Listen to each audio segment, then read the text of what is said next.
اقدام انتقال بابرار که از جانب جمعیت سهامی کشادی اوریون بانک برای میزاجانش پیش بینی گردیده است، عین زمان در تمام قلمرو تاجیکستان ادامه دارد. در فیلیال جمعیت سهامی کشادی اوریون بانک شهر بوستان این دفعه 1000 سومانی مکافات پولی را عادل غنیев صاحب گردید. او 5 سال این جانب میزاج دائمی اوریون بانک می باشد و از خدمت رسانی قناعتمند است.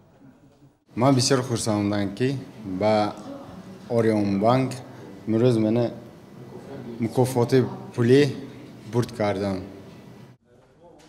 همه شهروندان جمهوری که توسط بانک مذکور مبلغ انتقال دادند اشتراکچی اقدام می‌گردند. بانک مذکور این تدبیر را از ماه اپریل راه اندازی کرده است و آن تا آخر سال روان ادامه خواهد یافت. برد مکافات اساسی در مجموع 150,000 سومانی را تشکیل کرده ماه ینوری سال 2020 به میزاجان فعال 3 منطقه جمهوری سپرده می شود.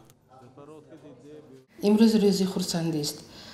یکی از میزاجان اوریون بانک از اقدام براهمانده جمعیت سهامی کشاده اوریون بانک انتقال بابرار استفاده برده صاحب برد گردیدند.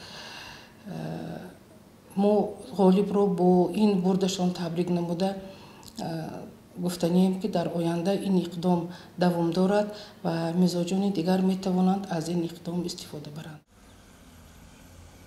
هر ماه به 20 نفر میزاجان فعال انتقال گیرنده فیلیال‌ها و مرکزهای خدمت رسانی بانکی جمعیت سهامی کشادی اوریون بانک باشد مبلغ 1000 سومانی تقدیم کرده می شود. بنا به معلومات مسئولین تا امروز 10 نفر میزاجان این بانک صاحب مکافات گردیدند.